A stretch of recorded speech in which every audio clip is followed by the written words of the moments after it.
Welcome to Data Science Perspectives. This series focuses on analytics and data science professionals from across industry to learn about how their career unfolded, what skills they look for when hiring, and what trends they think are coming next. I'm your host, Bill Franks. Let's get to it.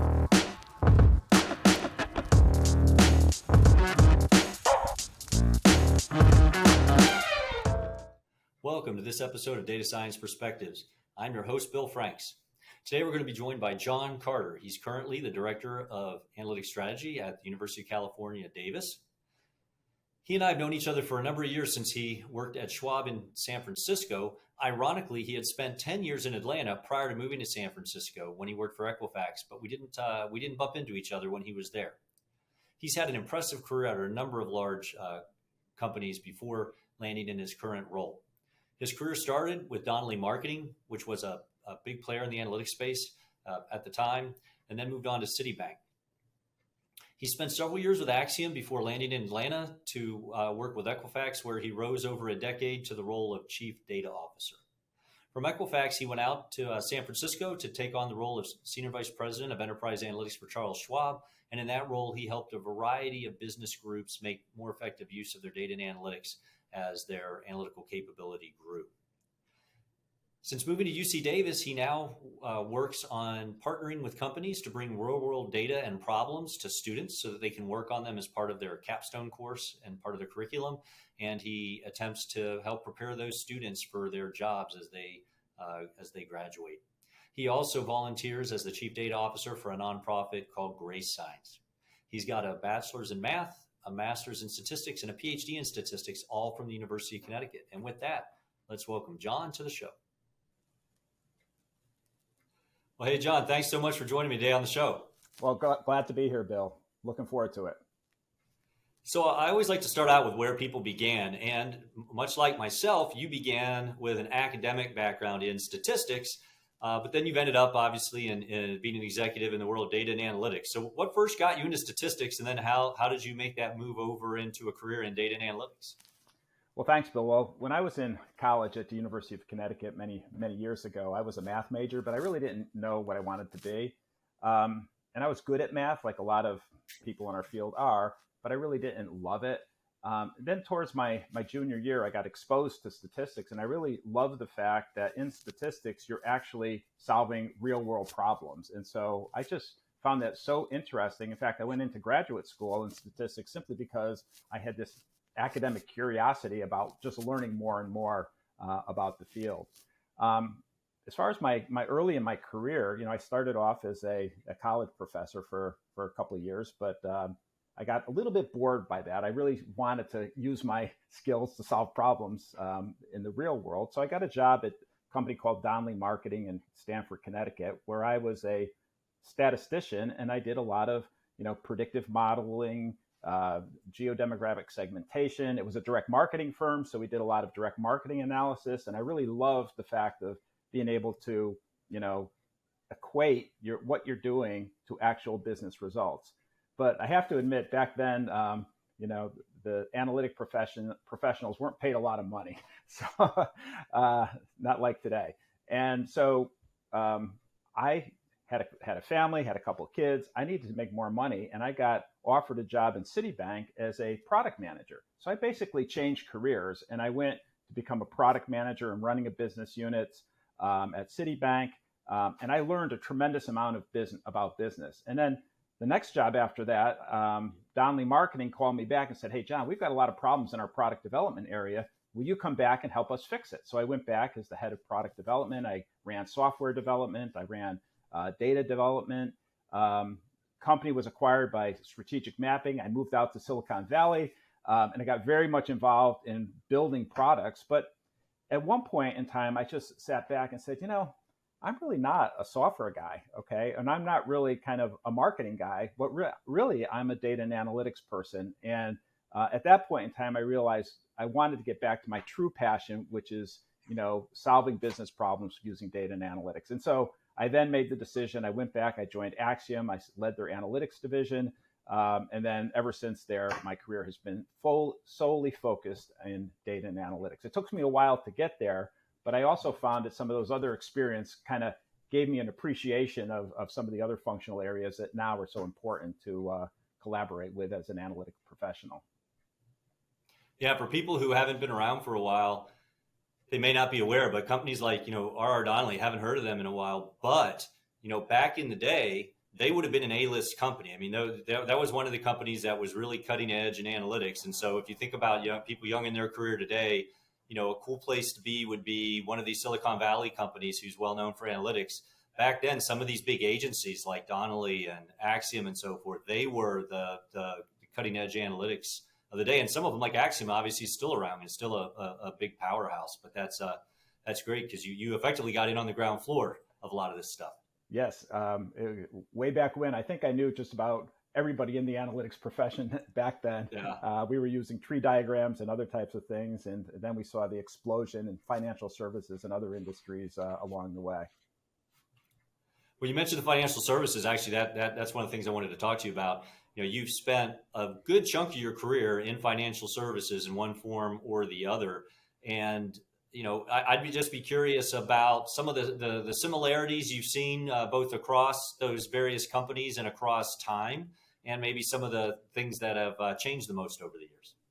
Well, I think, financial services was one of the industries that really recognized the value of analytics, early on and spent a lot of time kind of building capabilities. But as I worked in financial services and worked in large companies in particular, one of the things I found is that in order to really impact the organization with analytics, it became harder and harder over time because organizations got bigger and more complex. So one of the things, and many different challenges that we faced in financial services with large companies, competing priorities, getting the right talent, executive support. But one of the biggest problems, to be honest, I find, it still kind of is an issue today, is really kind of like the data and technology infrastructure, okay? Because financial companies, they're acquiring companies, they're bringing in new data, they're motivated to do things quickly and don't always have all of the governance and things of that nature in place. So that became a big challenge, is to try to create the right data and technology infrastructure so that analytics could be done quickly, efficiently, and satisfy a wide range of diverse users within a financial services company. Yeah, and as you rose up the ranks, is there anything you would say was sort of your style as an executive in terms of kind of how you ran your teams and also how you would advocate for what your team was attempting to accomplish across the broader organization? Sure. Well, of course, early in my career, I had very small teams, 5, 10 people. But as I grew up kind of went up the ranks and my teams got bigger, where we're dealing with, 50, 100, 200 people.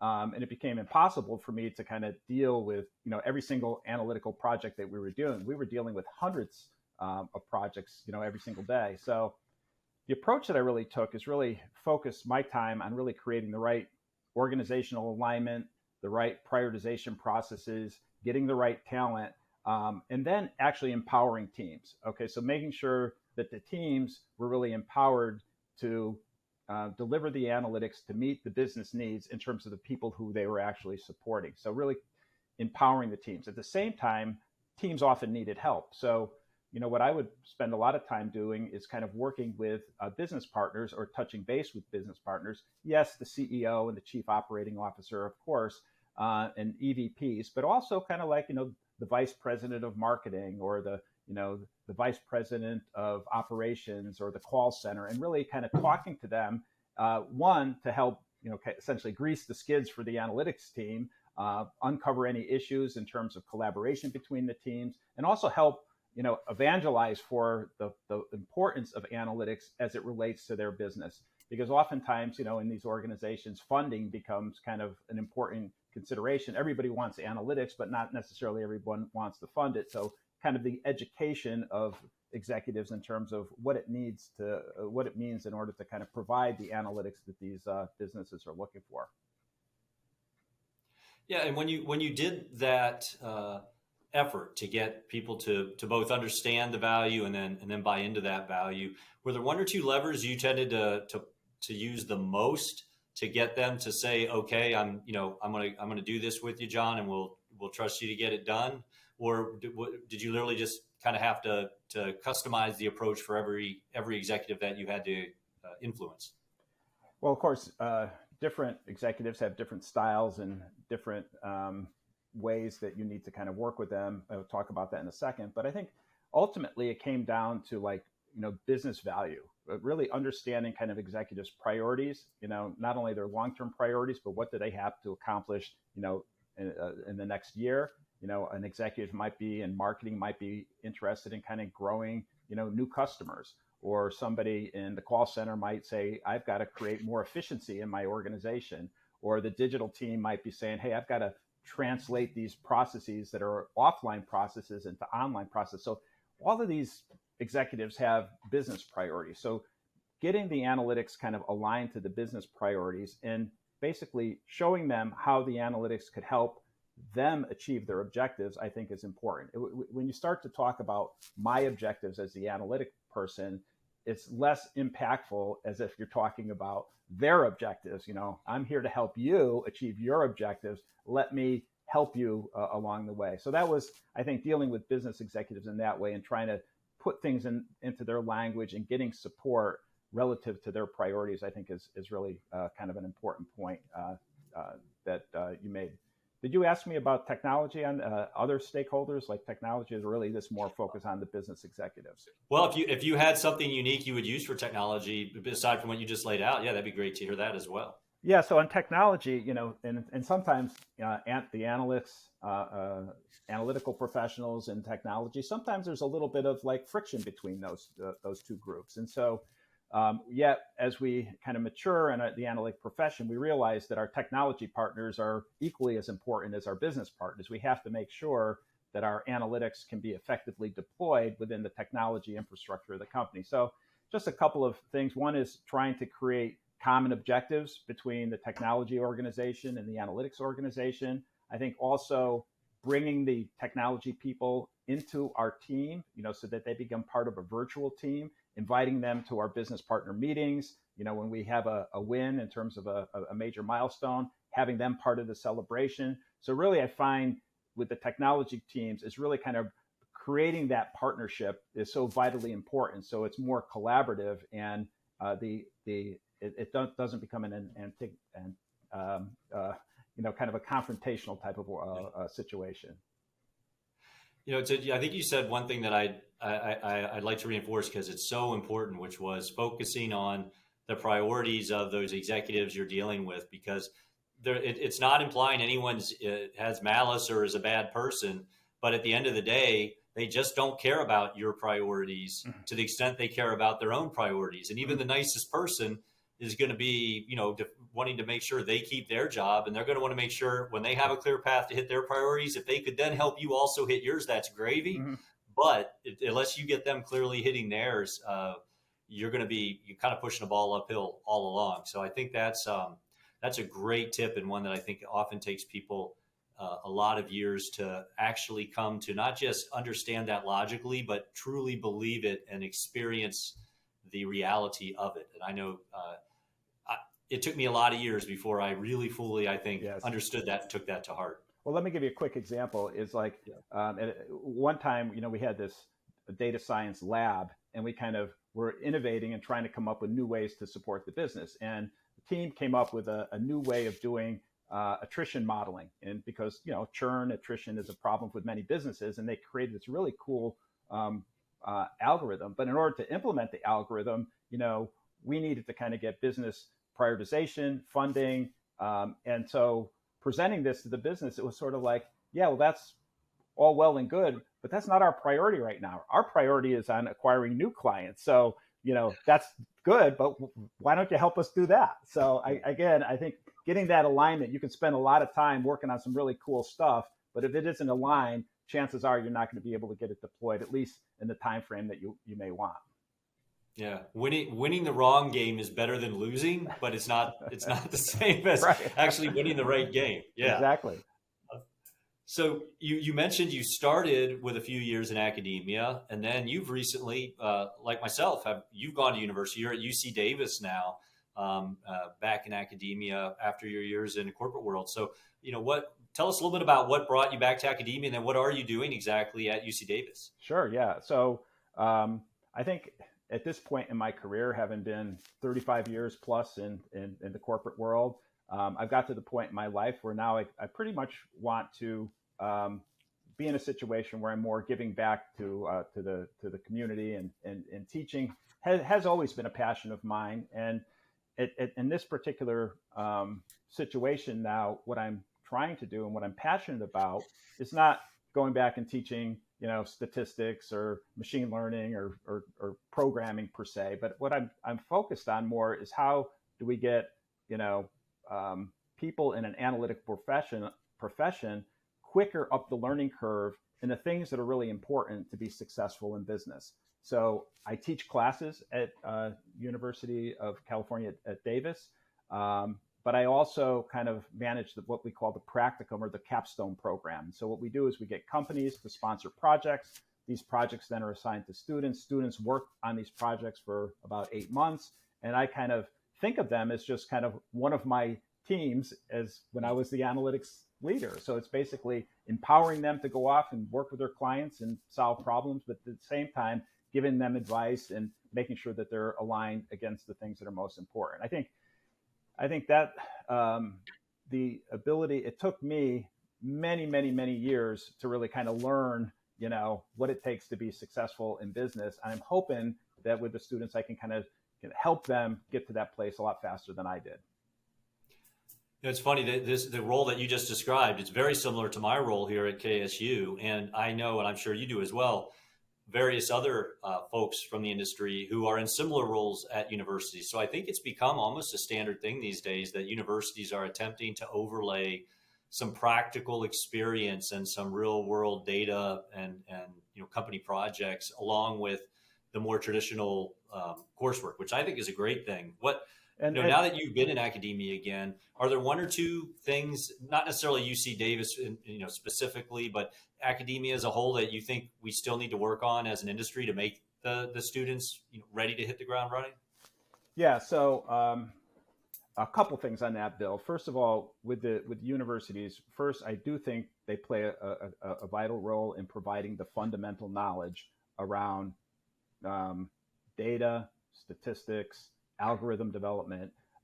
We have now so many different people in so many different professions, entering the world of analytics and data science. I mean, heck, we've got people coming in from engineering backgrounds, computer science backgrounds, even, non-technical environments are coming in and say, hey, I want to learn about, data and analytics. So I think there's an important role that universities have to be to kind of teach the right way in terms of doing data and analytics. And that goes right back to, basic statistics and hypothesis testing and confidence intervals and some of the basics there. But having said that, because that has been going on for a while, I think what universities need to do is really kind of tailor what they're doing to real world business problems. I think, at the end of the day, what's important with people coming out of universities is that they're able to solve problems to help whatever company they're going to succeed. So things like capstone projects,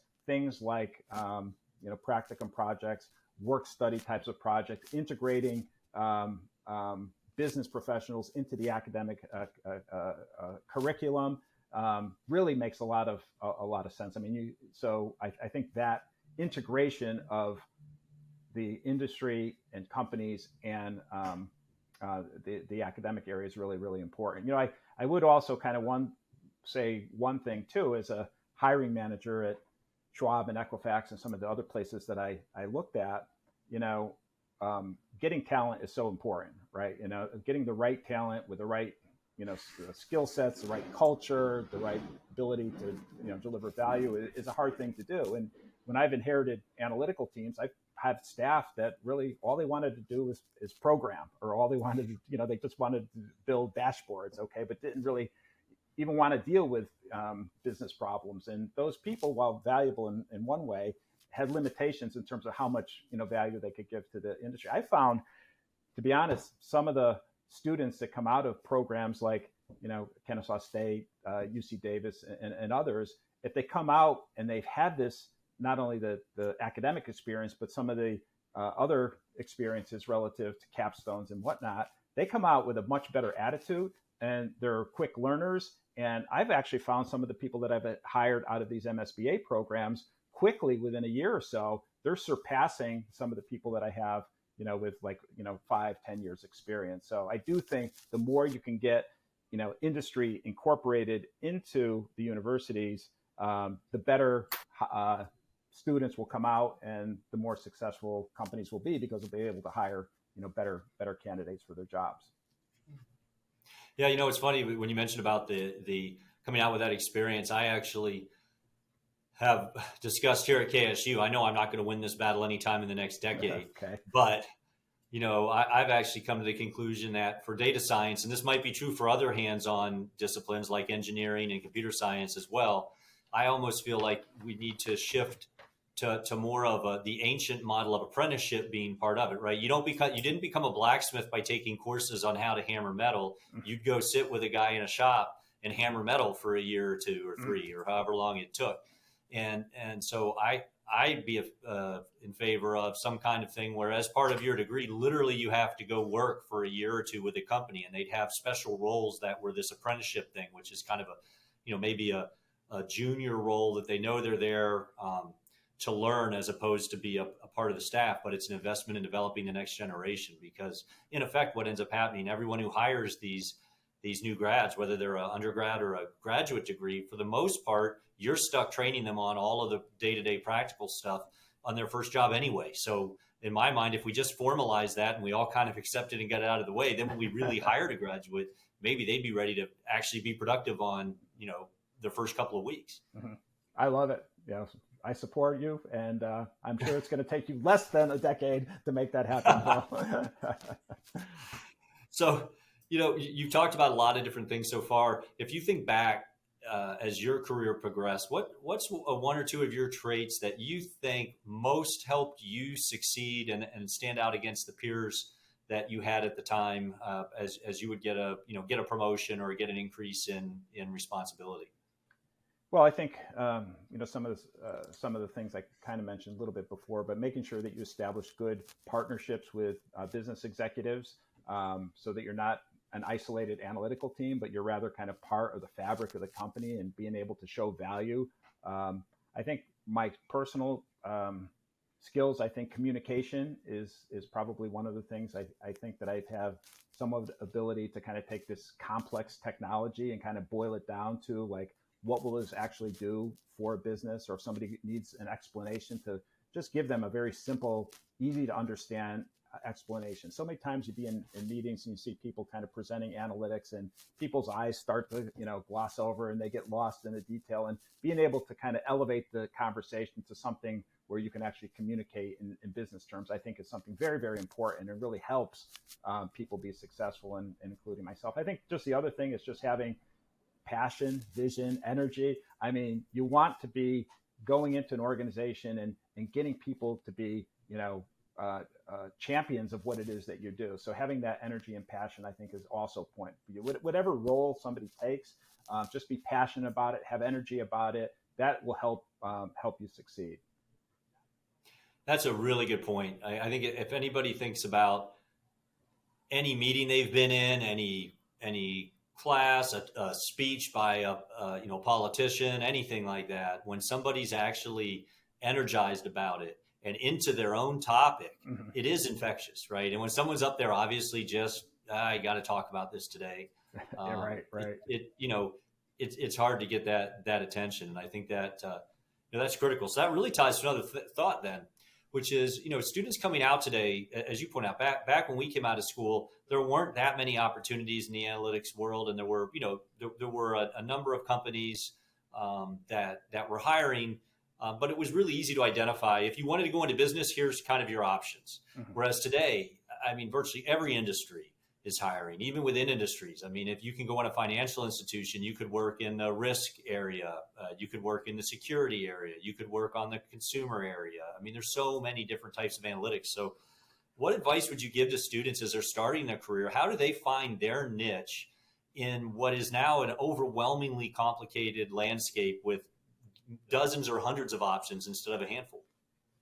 Right. So I think a couple things. I think, first of all, it would be good for students starting their career to really try to understand, the different types of positions that are available, right? In other words, is it really hardcore, machine learning coding? Is it more being a liaison between analytics and the business? Is it more data engineering and or whatnot? There's so many different types of roles, but having a knowledge of what they are, and then also, what are you kind of passionate about? What is it that you want to do? And having a plan. I think everybody should have. We talk about having career plans. I don't necessarily think people need to have like a 30-year or 20-year career plan, but over the next 3 years or 4 years or 5 years, what do you really want to accomplish? Or do you really want to hone your technical skills? Do you want to become more expert in, a certain industry, whether it's financial service, a certain discipline like marketing? So really kind of thinking about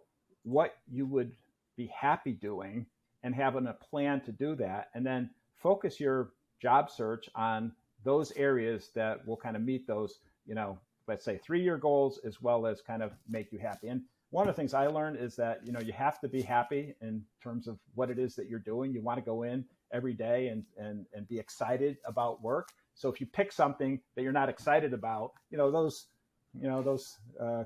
commutes to the office are pretty painful. If you dread going into the office, you want to be happy. And if you're not happy, you got to find something else. But be willing to change too. You may come up with like, this is my plan over the next 3 years, but 1 or 2 years into it, say, hey, this isn't working. Try something else. Two interesting points there. One is, finding something that you're going to enjoy. Too many times you take a job for money and go, I'm going to have so much money, so on the weekends I can really go have fun and I can take nice trips. But you're looking past the 5 days of what could be utter hell and a ton of pressure and a ton of things that you're not enjoying at all to get there. And very few people, I think, can sustain something they're really genuinely not enjoying just because it gets them a bigger paycheck. And I've seen folks just say, I'm done. I can't do this. But I think another interesting point you made about finding your passion, it's so accepted these days to change jobs. And honestly, if a student, or not a student, if a person 2 or 3 years in came to me, and let's say I'm running a marketing analytics team, and they said, I went into the risk analytics area. I really thought I liked it, but here's exactly what I did and didn't like about it. And here's why I think, given that, I would enjoy marketing more and I'd like to give it a try. I would love that. I would hire someone like that all day long. I wouldn't consider it bad that they were trying to switch from risk to marketing. If they could kind of explain the journey and how they got there, I might be excited to have someone now who really understands why they want to come and do marketing analytics and understands their skill set better. What do you think about that? No, absolutely. I think and having that passion, if it's marketing analytics, then, you may not know anything about marketing analytics to begin with if you had a career in risk, but there's plenty of information out there that you can learn, plenty of articles that you can read. And then, having that energy and passion, to your point, somebody comes in and says, hey, this is what I know, and this is what I want to learn. And I have the other fundamental skills that I need for the job, whether it's like doing analysis, generating insights, dealing with business partners. If you have the core skills and you have the passion for that area, then yeah, that's the kind of people we want to hire for sure.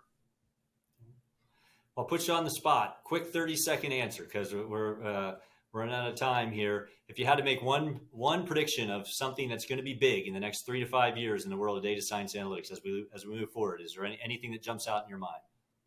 Well, I hate to be boring and just kind of say something that maybe is not something new and exciting, but this whole area of people call it data literacy, which is more a question of there's the use of data and analytics is going to be prevalent over every single functional area, every single part of the organization.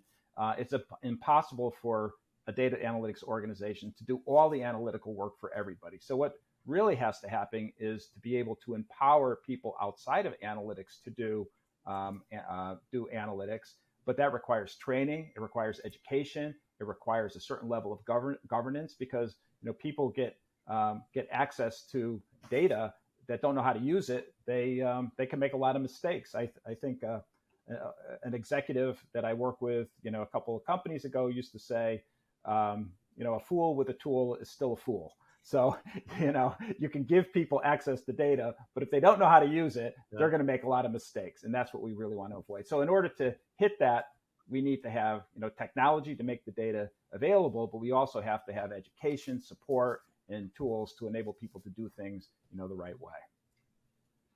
Well, thanks so much for joining me today. I think folks will find this valuable, and who knows, maybe we can arrange a UC Davis KSU data science department head-to-head hackathon competition or something one day. Oh yeah, I'm sure we'd love to do that. So, well, thanks so much again for your time, John. Thanks, Bill. Thanks for having me. Enjoyed this. Take care.